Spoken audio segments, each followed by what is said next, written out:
Je vais commencer tout de suite mon message parce que j'ai tellement hâte d'aller à la suite et je vais commencer avec une question. Vous est-il déjà arrivé de rencontrer quelqu'un qui semble aimer tout ce que tout le monde déteste? Ouais? C'est déjà arrivé? Quelqu'un à côté de toi peut-être? Non. Je me rappellerai toujours en primaire à Villefranche-sur-Cher, 3200 habitants, autant de lapins et de tracteurs que d'habitants, savez-vous. À la cantine, quand on nous avait apporté un plat absolument succulent, je ne sais pas ce qui leur avait passé par la tête là, de vouloir nous faire tester des choses comme celle-là, de la langue de veau. Oui, oui, comme tu l'as dit, exactement comme ça. Exactement la même réaction. Ah, mais pourquoi? Pourquoi tant de souffrance? Tu vois le truc arriver, tu dis, mais il faut le recoller à l'animal, il doit avoir mal à cette heure-là. Là. Tu comprends, c'est un truc, c'est un bout de chair comme ça, inanimé, avec des vaisseaux, c'est spongieux. Il y en a qui ont déjà mangé de ça, là? Non mais, les amis, ouais, vous pouvez vous repentir tout de suite, hein, parce qu'eux, ils aiment ça, justement, ils en font partie, eux. Et je me rappellerai toujours, j'étais là, on regarde ça comme ça, puis avec tout le monde est là, mais il n'y a personne qui aime ça sur les 11, et puis là on commence à le couper, c'est spongieux, tu te croirais dans Dr House, tu sais, ouais, apportez-moi l'appareil de laparotomie, venez. Tu commences à le prendre un petit peu comme ça dans ta fourchette, même le truc il te regarde et tu as l'impression qu'il te dit, non, ne me mange pas, je ne suis pas comestible, c'est sûr, tu vas mourir. Et tu le mets dans ta bouche, vous avez déjà essayé, c'est caoutchouteux. Même le truc s'accroche à ta glotte. Tu sais, il est là, il ne veut pas passer. Il est là, non, ne me mange pas, tu vas mourir, c'est sûr. Alors, tu ne sais pas comment faire pour t'en débarrasser. Et nous, ce qu'on faisait, on réfléchissait tout un tas de stratagèmes. Et tu te dis, OK, comment je fais? Je le prends, je mets de la purée, je le colle dans le dos de mon voisin, peut-être qu'il ne le voit pas, ou en dessous de la table, ou au plafond. Tu sais pas comment t'en débarrasser. Et là, je me rappellerai toujours mon ami Bertrand, bout de table, qui dit, bon les gars, c'est quoi cette tête? C'est vachement bon, la langue de veau. Et là, en 2 secondes 5, le gars se retrouvait avec 10 langues de veau. La tour de Pise des langues de veau, le triple Big Mac langue de veau, mon ami. Le gars kiffait ça. Et cette semaine, ça m'a fait penser à cette histoire. J'ai trouvé dans la Bible quelqu'un qui est le Bertrand de mon enfance. Quelqu'un qui semble kiffer quelque chose que les autres n'aiment absolument pas. Le psalmiste. Est-ce qu'on pourrait m'apporter mon pupitre? J'ai juste une petite histoire à vous raconter dans les psaumes. Le psaume 119. Quelqu'un a déjà lu le psaume 119 sans s'endormir? Soyez honnêtes. Les gars, vous pouvez apporter juste le pupitre? Yes. Après, si vous voulez que j'aille le chercher, vous pouvez le dire aussi. Hein. Non, mais je vais y aller. Mais après, j'avoue que le psaume 119 est tellement long que j'avoue que je ne me rappelle pas par cœur, évidemment. Merci, est-ce qu'on peut applaudir Naomi, s'il vous plaît? Yes. Alors, le psaume 119, il commence ainsi. Laissez-moi juste ouvrir ma tablette. Psaume 119. Heureux ceux qui sont intègres dans leur voie, qui marchent selon la loi de l'Éternel. Heureux ceux qui gardent ses préceptes, qui le cherchent de tout leur cœur, qui ne commettent point l'iniquité et qui marchent dans ses voies. En fait, le psaume 119, il parle que de commandements, de voies, de préceptes, d'ordre. Et le gars, il dit, je kiffe, j'aime ça. Ouais, ça ressemble à un truc un peu bizarre. Le mec, il se flagelle et puis il kiffe ça. Regardez bien, je vous ai fait une petite maxime, le best-of de toutes les observations que lui a notées en lisant la loi. Ouvre mes yeux pour que je contemple les merveilles de ta loi. Je cours dans la voie de tes commandements, car tu élargis mon cœur. Je garderai ta loi constamment, à toujours et à perpétuité. Le gars a pris perpète, direct. Je fais mes délices de tes commandements, je les aime. Il m'est bon d'être humilié. Ouais, quand même, mec, frérot, afin que j'apprenne tes statuts. Combien j'aime ta loi, elle est tout le jour l'objet de ma méditation. C'est pourquoi j'aime tes commandements, plus que l'or et l'or fin. Ouais, quand même, tu vas un peu fort. Et ce psaume, en plus, ce qui est fou, c'est que c'est le psaume, le chapitre le plus long de toute la Bible. Le gars a l'air d'aimer quelque chose que tout le monde aime, que tout le monde déteste, les ordres, les commandements. Et en plus de ça, le gars, il kiffe tellement qu'il en a fait un poème. Parce que le psaume, c'est un poème avec tout l'alphabet hébraïque. Okay, le gars en a fait un poème.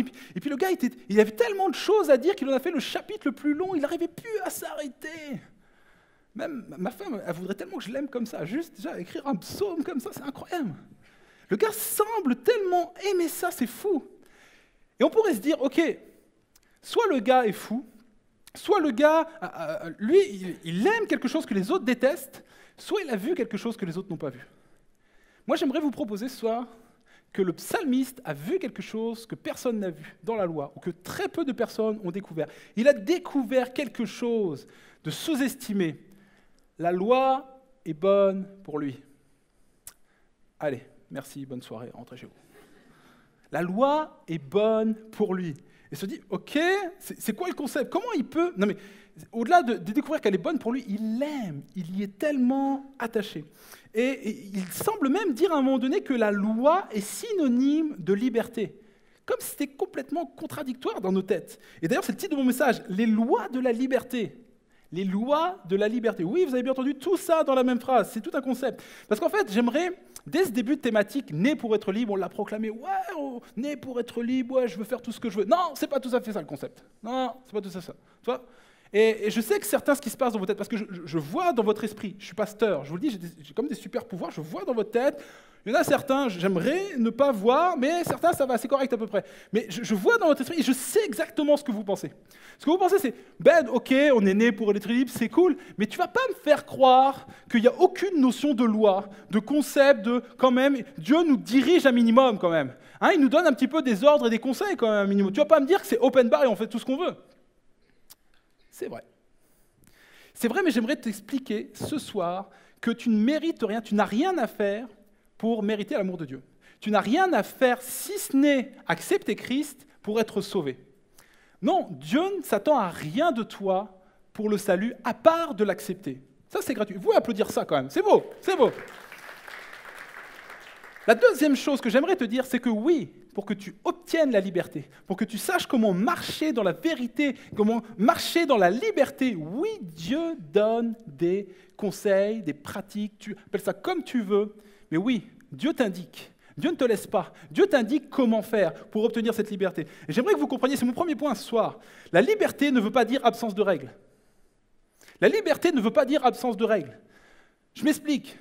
Vous savez qu'en France, il y a des lois, on est d'accord, qui t'interdisent de rentrer dans ce lieu tout nu, par exemple.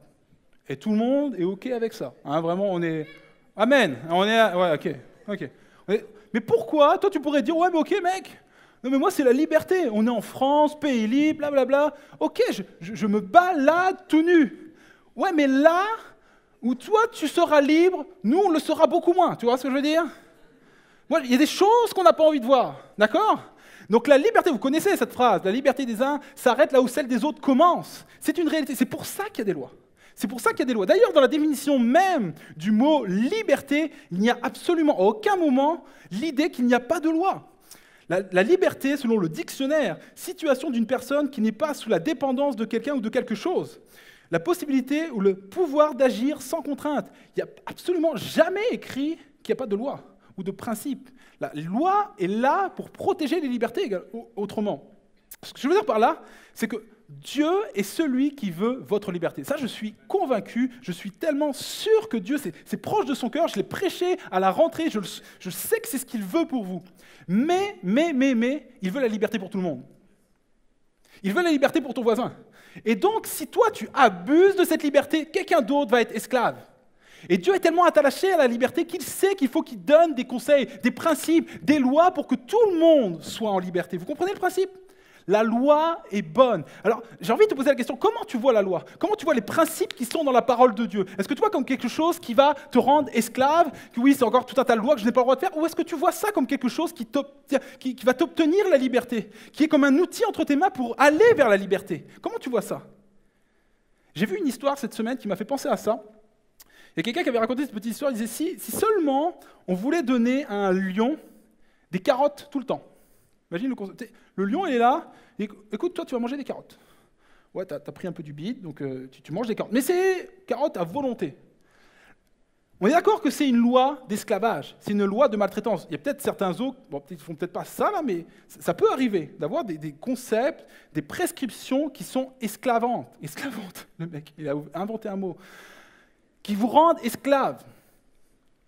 Mais si tu prends cette loi et que tu l'offres à un lapin, open bar. Le mec dit, OK, amène-moi tout ça, vas-y, fais-toi plaisir. Le principe n'est pas dans la loi. Le principe n'est pas dans le précepte. Le principe, c'est que la loi est bonne pour toi ou elle n'est pas bonne pour toi. Elle te libère ou elle te rend esclave. Et j'aimerais que vous compreniez que ce que le psalmiste a compris, c'est que cette loi est bonne pour lui pour devenir libre.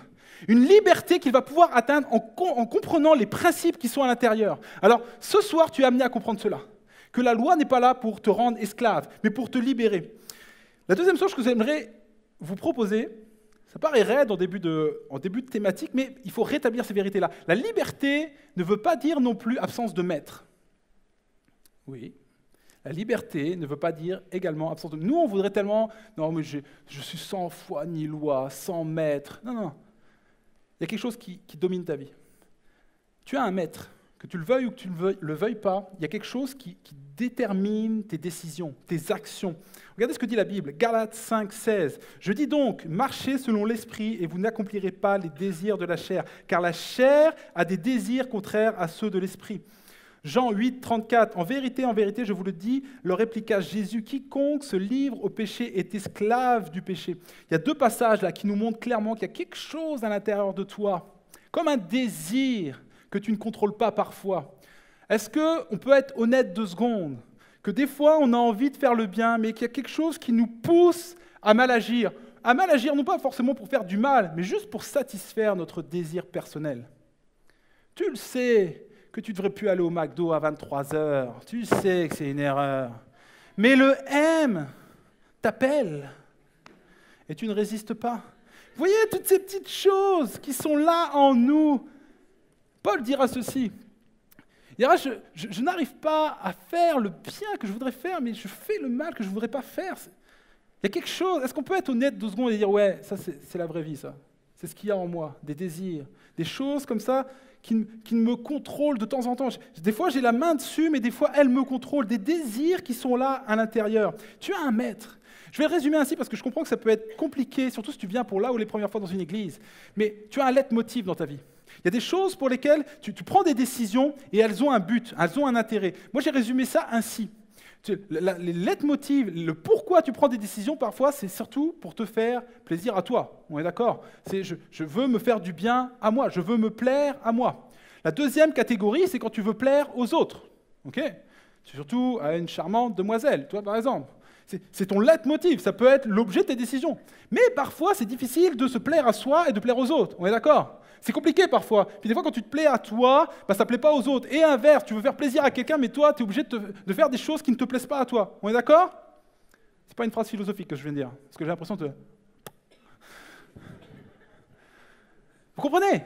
Ça arrive, ça, c'est les désirs qui sont à l'intérieur de nous. Je parlais la semaine dernière avec mon voisin.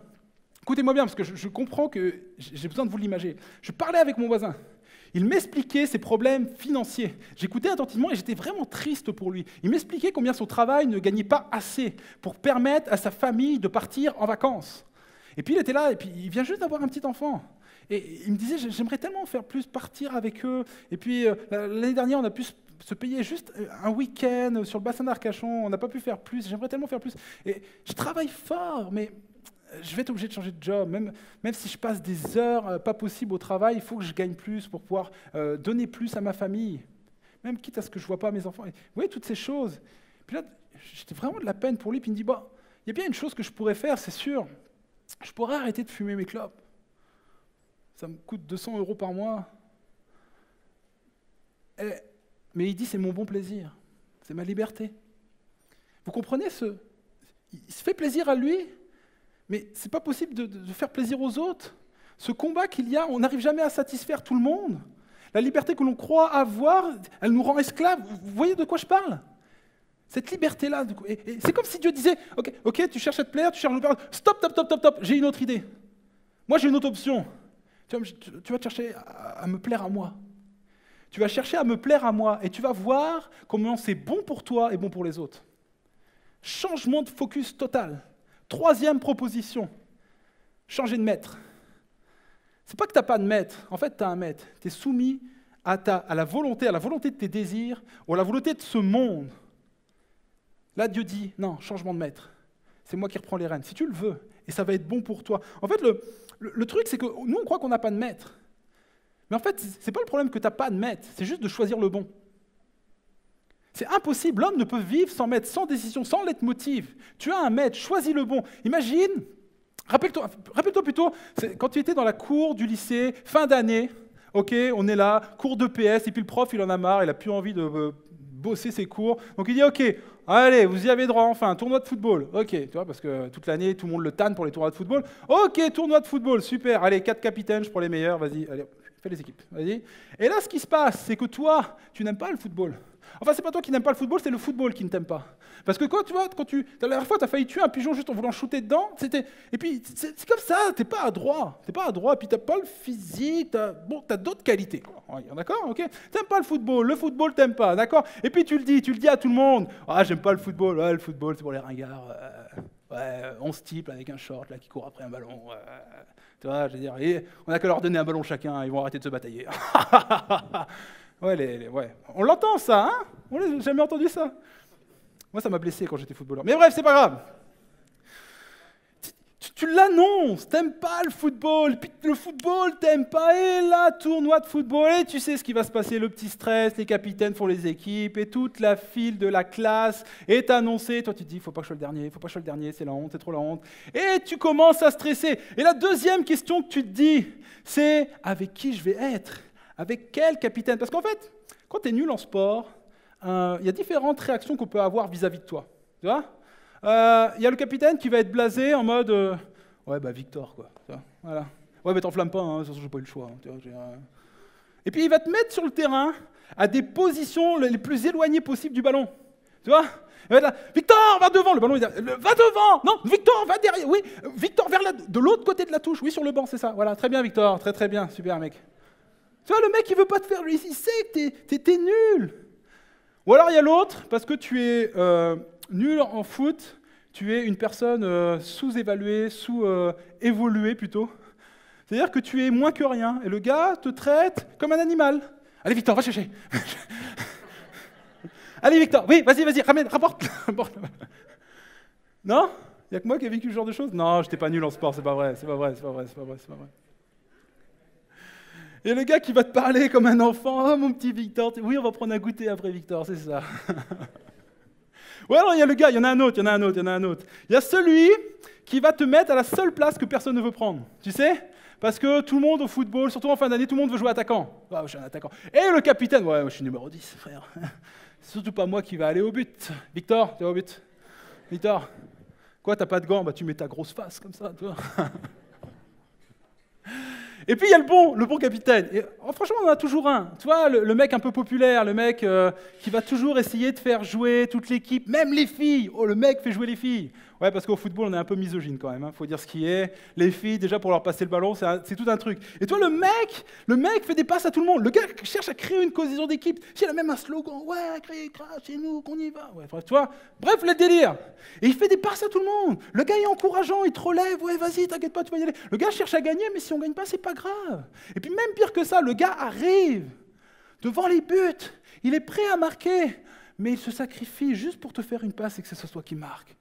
Ah, c'est mignon. On le voit, celui-là, souvent il sent bon, il a des longs cheveux, mais mesdemoiselles, celui-là n'est jamais bon à marier, parce qu'il est déjà pris depuis un... Franchement, si vous en voyez un comme ça, souvent dans une classe, il faut s'agripper à sa jambe très très rapidement et ne plus jamais lâcher jusqu'à ce qu'il succombe sous vos effets. C'est rare, mais il y en a toujours un, il y a le bon capitaine. Le gars il dit, ouais, moi je suis un bon capitaine, ouais, s'il vous plaît. Il y a quelqu'un? Vas-y, agrippe-toi à ma jambe. Ah, frérot. Bref. Très belle cuisse, hein, quand même, vous avez remarqué? Mon point est le suivant, les amis. Tu ne peux pas ne pas avoir de capitaine. Tu ne peux pas ne pas avoir de maître. Choisis le bon.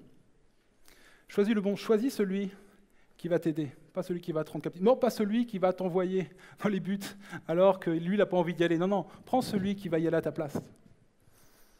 Prends celui qui dit « Je suis votre ami ».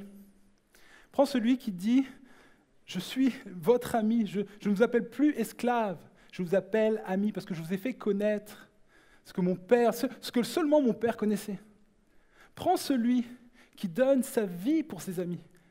Prends celui qui dit, je suis celui qui va prendre sur moi ta charge. Pas celui qui est là et puis qui dit tout ce que tu as à faire. Non, celui qui te relève, celui qui voit tes capacités, celui qui voit le potentiel en toi et qui, même lui, il se met en retrait pour te laisser la place à toi.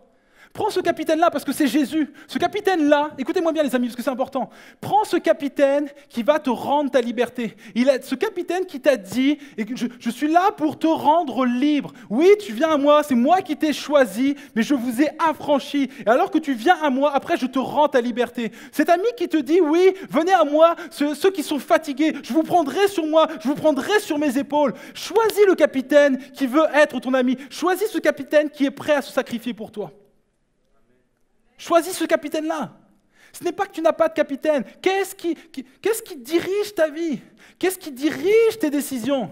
Dieu dit, fais de moi le centre de tes décisions. Change de focus, change de maître, mets en moi tes désirs et je te donnerai ce que ton cœur désire. Oh, vous pouvez applaudir si vous voulez. Tu as forcément un maître. Choisis juste le bon. Choisis juste le bon. Arrête de batailler et de faire style, moi j'ai pas de maître. Tu as un maître, choisis juste le bon. Alors, je vais inviter les musiciens à me rejoindre. On va aller rapidement vers l'appel et je voudrais terminer avec cette pensée. Pourquoi on souhaite absolument ne pas avoir de maître? Pourquoi on souhaite absolument être libre de tout maître? On n'a pas compris l'importance de bien choisir le leitmotiv dans notre vie, celui qui va choisir, qui va déterminer nos décisions. Et en fait, ce qui se passe, je le crois, c'est que nous sommes des esclaves de longue durée. Ça, c'est ma dernière pensée pour vous, je vous la livre. Nous sommes des esclaves qui ont pris perpète. Vous savez, ces prisonniers, je regardais, alors que bien sûr je suis dans cette thématique sur Né pour être libre, bien évidemment que je regarde des sujets sur l'esclavage, sur les libertés, bien évidemment que je me nourris de ce genre de choses. Et je regardais un reportage cette semaine qui m'a vraiment bouleversé. Tous ces gens qui sont traumatisés de la prison. Vous savez qu'il y en a certains, ils sont tellement enfermés depuis un moment qu'ils développent des phobies en sortant. Et en fait, il y a cette possibilité de sortir de prison et de vivre toujours comme un esclave. Il y a cette possibilité, alors que tu sors de prison, alors qu'on t'a ouvert les portes, d'avoir toujours une pensée de prisonnier. Certaines personnes développent des phobies. D'autres, écoutez-moi bien, d'autres sont tellement c'est tellement leur vie la prison qu'ils sont prêts à faire des folies, à faire des meurtres pour y retourner. C'est le seul cadre qu'ils connaissent. Moi, j'aimerais vous proposer l'histoire de la création de manière différente, juste vue sur l'esclavage et la liberté. Je crois vraiment que Dieu nous a créés libres. C'est vraiment, j'arrête pas de le dire, je me répète, mais je crois vraiment que Dieu nous a créés libres. Il nous a créés libres et à la base, on était heureux, les amis. On était heureux, on était avec Dieu, on était dans sa présence. Et vous savez quoi, il n'y a pas que ça qui fait qu'on était heureux. C'est également nos relations entre nous. Les relations entre hommes et femmes étaient bonnes. Elles étaient saines, elles étaient équilibrées. Il n'y a personne qui voulait dominer personne. Tu sais, personne qui te regardait en mode « je veux prendre sa place à lui ou sa part à lui ». Ça, c'est un peu une définition du bonheur, selon moi, et de la liberté. Personne n'était au-dessus de... Vous comprenez? Égal, aimer de manière égale, personne au-dessus d'un autre. Et vous savez que le péché est entré dans ce monde. Et ce qui a fait que quand l'homme s'est séparé de Dieu, l'homme a commencé à se regarder en mode compète. L'homme a commencé à regarder les autres d'un regard méfiant. Et tu le sais, c'est ta mentalité aujourd'hui. Parfois, tu penses qu'il faut se faire une place. C'est la pensée de ce monde aujourd'hui.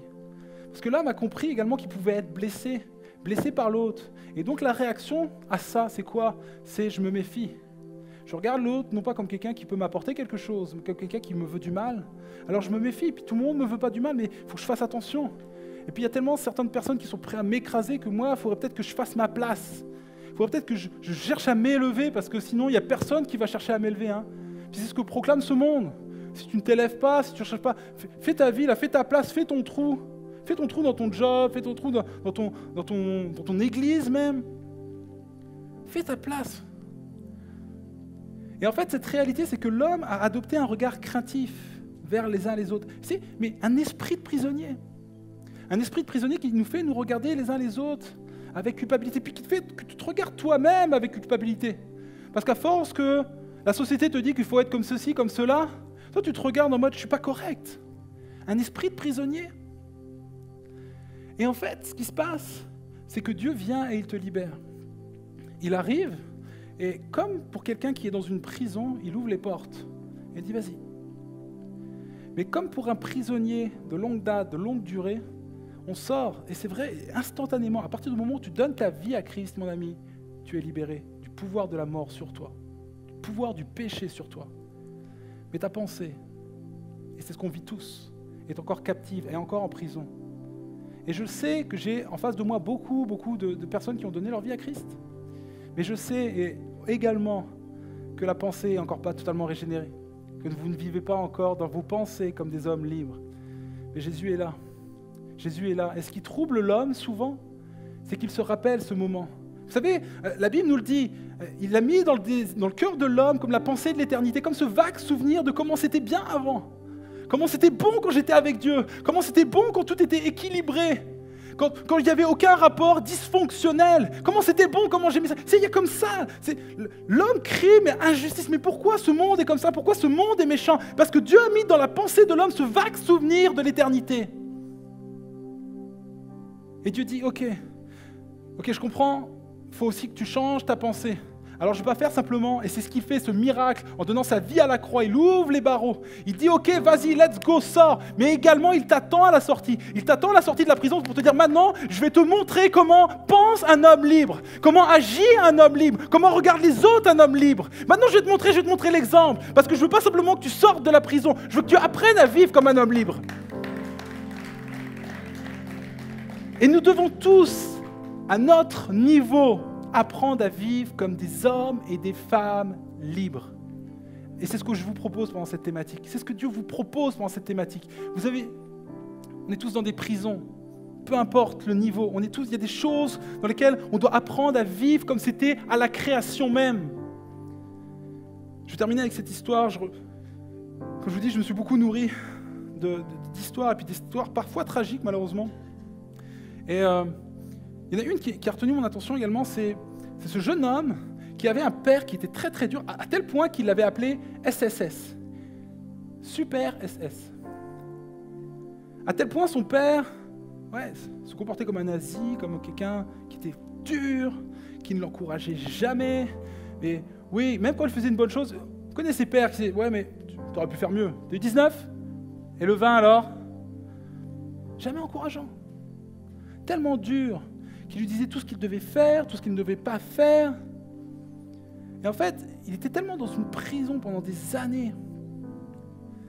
Quand son père est mort, les amis, le gars s'est retrouvé, il ne savait plus comment agir. Le gars est tombé dans le total opposé. Le gars est parti dans la drogue, dans la cigarette, dans tout ça. C'est enfin j'ai le droit d'eux, puis je vais faire ma vie comme bon me semble.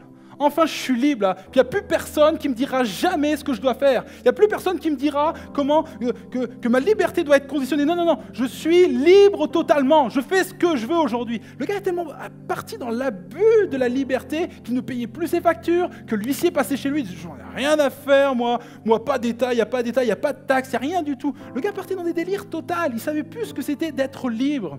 Le gars a commis tellement de méfaits qu'on l'a pris et on l'a remis en prison. Et en fait, c'était tellement fou. Je voyais le résultat de cette analyse. Quelqu'un qui disait, mais en fait, de le remettre en prison, ça lui a comme fait du bien. Parce qu'en fait, c'est la seule chose qu'il connaissait. Il avait enfin des règles. C'est la seule chose dans laquelle il avait évolué depuis tout jeune. Et en fait, c'est comme s'il avait enfin un cadre. Il avait enfin un cadre, il avait quelque chose qui dirigeait sa vie. Il avait comme un leitmotiv. Il était tellement... il avait cette arrière-pensée de « c'est ça ma vie », que quand il l'a retrouvée, c'était presque comme si elle lui avait fait plaisir. Les amis, j'aimerais que vous compreniez. Écoutez-moi bien, écoutez ma pensée. Nous sommes des prisonniers qui avons été prisonniers pendant des milliers d'années. Et nous devons apprendre à comprendre, et comprendre que nous sommes appelés à changer de mentalité. Nous avons peut-être cette habitude d'avoir des cadres, des rigidités qui dirigent nos vies. La loi qu'il y a dans la parole de Dieu, et Dieu lui-même, n'est pas une loi rigide. C'est une relation qui t'attend à la sortie de la prison pour te dire, voilà, maintenant je vais te montrer l'exemple. Je vais te montrer l'exemple de comment agit quelqu'un de libre. Je veux pas juste... Parce que vous savez, parfois, on ne sait pas quoi faire de la liberté. Quand on te laisse dans la liberté, parfois tu es sans direction. Bah ok, je suis libre, c'est bien. Par exemple, ça vous est déjà arrivé d'être à un carrefour au niveau professionnel et de vous dire, ok, mais je ne sais plus ce que je veux faire. Est-ce que tu te sens libre? Non. Tu as l'impression que tu te sens encore plus prisonnier, tu ne sais pas où aller. Parfois, on ne sait pas quoi faire de la liberté. Pourquoi? Parce qu'on n'est pas appelé à vivre sans maître. Nous sommes appelés à vivre avec un maître, qui est notre ami, qui est notre Dieu, qui est notre Créateur. Et ce soir, véritablement, je crois qu'il veut parler à un bon nombre de personnes pour leur dire, hey, t'es pas là par hasard. Il y a un but à ta vie. Change de leitmotiv. Juste change de maître. Arrête de penser à toi, à te regarder à toi, à tes désirs, aux désirs des autres. Non, non, non. La seule chose qui peut contenter ton cœur, c'est de te soumettre à moi. Ça paraît fort, mais la seule chose qui peut te contenter, c'est de te soumettre à moi, à ma volonté. Et tu vas voir comment c'est bon pour toi, comment c'est bon pour les autres. Je suis ton ami. Et je suis celui qui se livre pour ses amis. Est-ce qu'on peut prier quelques instants, s'il vous plaît? Si tu n'as pas trop l'habitude de comment prier, juste baisse la tête et puis parle à Dieu comme s'il était à côté de toi. Tu as peut-être des choses à dire à Dieu, une réconciliation, je ne sais pas, peut-être de la colère, j'en sais rien. En tout cas, Dieu t'écoute ce soir. Écoutez, je crois véritablement qu'il y a plusieurs personnes ce soir à qui ce message a parlé et qui ont besoin tout d'abord de sortir de prison. Je vois beaucoup, alors que je préparais ce message, je voyais vraiment de nombreuses personnes en prison. C'était clair, c'était évident. Il y a plusieurs personnes qui sont là, qui sont comme derrière des barreaux et puis qui regardent la liberté comme de manière extérieure. C'est loin, c'est lointain, c'est en dehors, c'est quelque chose que j'ai peu connu ou j'ai connu par le passé, mais c'est pas actuel, c'est pas maintenant. Et puis j'ai cherché cette liberté, puis à trop en vouloir, en abuser, ça m'a rendu captif. Et aujourd'hui, je comprends que je dois changer quelque chose. Mon ami, ce que tu dois changer, c'est changer de maître. Mon ami, il y a une solution pour ta vie et son nom est Jésus. Et elle peut tout pour toi. Non, ce n'est pas quelqu'un qui va te rendre captif. Ce n'est pas quelqu'un qui va t'imposer tout un tas de lois. Non, c'est quelqu'un qui va te secourir, qui va te sortir de là où tu es, qui va te laver, qui va te purifier, qui va t'enlever le pouvoir de la mort et du péché sur toi et qui va te donner une place dans ce monde. Une place dans une nouvelle famille. C'est un ami qui va te soutenir. Juste chant de maître. Je sens qu'il y a des batailles en cet instant. Est-ce qu'on peut prier, s'il vous plaît? Priez, s'il vous plaît. Pour toutes les personnes qui sont indécises. Ce que je vais te proposer maintenant, c'est quelque chose qui va changer ta vie. À tout jamais, il y aura un avant et un après ce moment. Je vais te proposer de donner ta vie à Christ, maintenant. De changer de maître. Priez, s'il vous plaît, priez. Priez, s'il vous plaît, plus fort que ça. Seigneur mon Dieu, je te prie pour toutes ces personnes auprès desquelles tu te fais pressant en cet instant. Montre-leur ce qu'était leur vie, ce qu'est leur vie peut-être actuellement. Montre-leur. C'est toi qui perçois, Seigneur mon Dieu, ce n'est pas mes mots à moi. Toi, tu repasses devant leurs yeux les images, les choses qui leur ont fait du mal, les choses dans lesquelles ils sont encore esclaves et dont ils n'arrivent pas à se sortir eux-mêmes. Seigneur Jésus, tu montres des visages, tu montres des situations. Seigneur mon Dieu, parle au cœur en cet instant. Fais-toi pressant, non pas pressant avec colère, mais pressant avec ton amour, Jésus. Tu aimes tellement chacun d'entre nous. Montre-lui combien tu l'aimes. Montre-lui combien ton sacrifice était nécessaire pour qu'aujourd'hui elle puisse être acceptée de toi. Vous savez, des moments comme ça, gardez les yeux fermés. Des moments comme ça, moi je l'ai vécu une fois dans ma vie. Et finalement, ce n'était pas une bataille, c'était une acceptation de quelqu'un qui est venu gouverner ma vie. C'était la meilleure décision que j'ai prise. C'est la meilleure décision que j'ai prise. Je veux te la proposer ce soir. Je ne veux pas repartir de ce lieu sans te proposer de changer de maître. Alors si vraiment ça a parlé à ton cœur, alors que toutes les têtes sont baissées, et puis je voudrais qu'on respecte ce moment, lève ta main à ta place, juste. Je ne sais pas ce que ça veut dire, mais donne, voilà, lève ta main à ta place. Plusieurs lèvent leur main, c'est bien. Merci les amis. Merci. Dieu t'a vu, oui? Oui mon ami. Comprends qu'en cet instant, vraiment ta main levée, puis tu peux la rebaisser juste après. Ta main levée signifie, ok, Dieu, je t'accepte dans ma vie. Je t'accepte dans ma vie. Je t'accepte dans ma vie. Maintenant, prends possession de mes désirs. Fais de moi une nouvelle créature. Fais de moi une nouvelle créature. Est-ce qu'on peut se lever à notre place, s'il vous plaît? Levez-vous, s'il vous plaît. Alors que l'équipe commence à jouer. Je voudrais qu'on prie pour toutes ces personnes qui viennent de passer de la mort à la vie. C'est pas rien ce qui vient de se passer, qu'on puisse sceller ces instants dans un triomphe et un alléluia pour toutes les personnes qui viennent de passer de la mort à la vie. Seigneur mon Dieu, on te remercie pour ce qui vient de se passer. Priez avec moi, s'il vous plaît. Merci Seigneur pour tout ce qui vient de se passer, pour ces personnes qui viennent de passer de la mort à la vie. Seigneur mon Dieu, c'est les meilleures décisions qu'elles ont pu prendre, Seigneur Jésus. Merci parce qu'en cet instant, elles sont inscrites dans le livre de vie. Ce livre qui dit qu'on ne sera plus jamais séparés. Ce livre qui dit maintenant, je vais te conseiller, je vais marcher devant tes pas, je vais te montrer la voie, je vais te montrer la voie de la liberté. Tu viens d'être libéré de prison en cet instant. Tu viens d'être libéré de prison. Et Jésus t'attend. Jésus t'attend. Il ne va pas te laisser seul, mon ami. Il t'attend dehors. Il te dit maintenant, je vais te prendre la main.